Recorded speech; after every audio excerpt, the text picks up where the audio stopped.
12 मुहर्रम का ये वाक़या है। तो बनी असद वालों से इमाम हुसैन अलैहिस्सलाम ने वादा लिया हुआ था कि तुम आओगे हमारे लाशें दफनाने के लिए। तो 12 मुहर्रम को जब वो आए तो लाशों की पहचान ही नहीं हो पा रही। मैंने जो आपको रिवायत सुनाई कि सारे सरों को तो काट लिया गया था, तो अब कौन सा लाश की शहीद का है अब मालूम ही नहीं। तो बनी असद का जो सरदार था ना, उसने कहा कि ऐसा करते हैं कि एक इज्तिमाई कब्र तैयार करते हैं जिसको हम कहते हैं गंज शहीदा। आज भी करबला में हुसैन अलैहिस्सलाम की पायंती सीधी जानिब गंज शहीदा मौजूद है, जहाँ सारे शोहदा को एक साथ दफन किया गया। लेकिन आज कम से कम हमें नाम पता है कि कौन कौन से शहीद कहाँ कहाँ किस तरह से दफन है। वहाँ उन्होंने कहा कि हम ऐसा करते हैं बस बेनामो निशान जिसका जो लाशा एक साथ ही दफन कर देते हैं, यानी इमाम हुसैन का लाशा हो, उनके असहाब का लाशा हो, अंसार का हो, अहले बैत में से जो भी हो साथ। तो उन्हें राह कूफा से मैंने कहा बाइजाज़ था कि इमाम अलैहिस्सलाम तशरीफ लाए। कहा नहीं, मैं बताता हूँ कौन सा लाशा किस शहीद का है।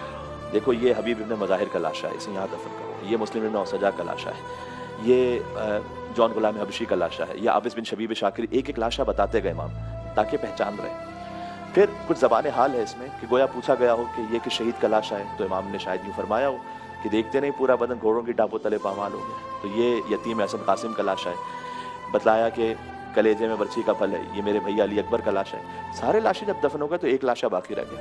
अब यहाँ रिवायत है कि इमाम अलैहिस्सलाम उस लाशे के करीब बैठ गए और फरमाते थे कि हाय मेरा बाबा, हाय मेरा बाबा। इमाम ज़ैनुल आबिदीन ने अपनी अंगुश्त मुबारक से इमाम हुसैन की कब्र पर यह फ़िक्रा लिखा है कि हादा कब्र हुसैन इब्न अली अल्लज़ी क़तलूहु अत्शाना। ये उस हुसैन की कब्र है जिसे 2 नहरों के दरमियान प्यासा मारा गया। किसी बेटे ने अपने बाप की कब्र पर यह नहीं लिखा होगा या ये मरसिया नहीं पढ़ा होगा जो इमाम ज़ैनुल आबिदीन अलैहिस्सलाम ने उनके बाबा इमाम हुसैन अलैहिस्सलाम की कब्र पर पढ़ा। मैं चश्मे तसव्वुर से सोचता हूँ जब मरहूम को दफन किया जाता है तो हुक्म है कि चेहरे को क़िबले की तरफ कर दो।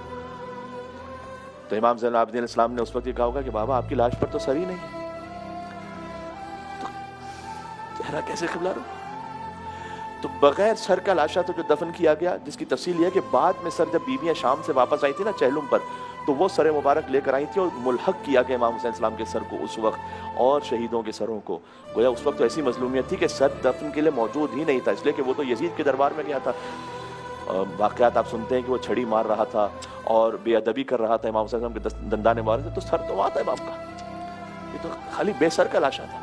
अच्छा जब सारे लाशें दफन हो गए तो इमाम ज़ैनुल आबिदीन की अब मजलूमियत मुलाहिज़ा फरमाइएगा कि बनी असद के सरदार ने कहा कि अब वादा हमारा पूरा हो गया जो हमने इमाम अली मकाम से किया था, लाशें दफन हो गई।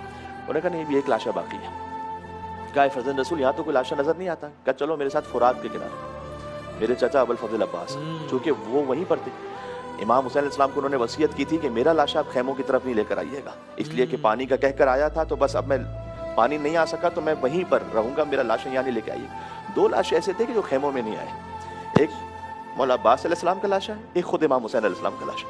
इसलिए कि मौला अब्बास अलैहिस्सलाम के उन्होंने खुद वसीयत फरमाई कि मेरा लाशा नहीं लेके जाइएगा, लेकिन इमाम हुसैन अलैहिस्सलाम का लाशा इसलिए कि लाने वाला ही नहीं कौन, इमाम हुसैन अलैहिस्सलाम के लिए तो लाने वाला ही नहीं कोई बचा था ना। तो इमाम ज़ैनुल आबिदीन अलैहिस्सलाम गए फुरात पर। उस वक्त अब इस तरह से किताबों में तहरीर है कि मौला अब्बास अलैहिस्सलाम का लाशा इस तरह से था नहीं कि उठाया जा सके, इसलिए कि एक तरफ से उठाते थे तो दूसरी तरफ से ढलकता था, क्योंकि बहुत ज़्यादा तलवारें पड़ी थी। मौला अब्बास अलैहिस्सलाम से आज उनका रोज़ा अलग है सामने, हाँ जी जी, कुछ फासले पर है। तो इमाम ज़ैनुल आबिदीन ने खास तरह से उन्हें दफन किया। इमाम हुसैन अलैहिस्सलाम की कब्र एक जगह पर, मौला अब्बास अलैहिस्सलाम की कब्र एक जगह पर, और वहाँ वो उठाते थे लाशा तो दूसरी तरफ से गिर रहा था। मौला अब्बास अलैहिस्सलाम शहीदान करबला में कह सकते हैं कि सबसे तवील क़ामत थे, काफ़ी तवील कद था।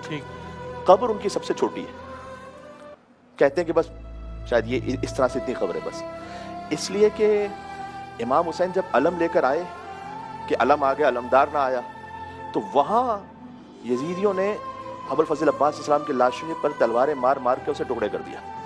तो इमाम ज़ैनुल आबिदीन जब आए तो उन्होंने, कोई मैयत नहीं थी, लाश के टुकड़े थे, तो एक चादर में रखा और लहद में उतरे और कहा कि अब दूर हो जाओ, कोई करीब ना आए। तो रावी ये कहता है कि बहुत देर हो गई, तो मैंने सोचा कि कहीं खुद इमाम गश खाकर ना बेहोश हो गए, क्योंकि वो उनके चचा है अबुल फजल अब्बास अलैहिस्सलाम। तो मैं करीब पहुंचा तो वो फरियाद एक कर रहे थे, एक मरसिया पड़ा इमाम ज़ैनुल आबिदीन ने कब्र अबुल फजल अब्बास अलैहिस्सलाम पर के, है मेरे गैरतमंद चचा, आप बहरहाल यहाँ शहीद हो गए और आप यहाँ आराम कर रहे हैं, मैं आपको आपकी बहनों की हालत बतलाने आया हूँ जो नौहा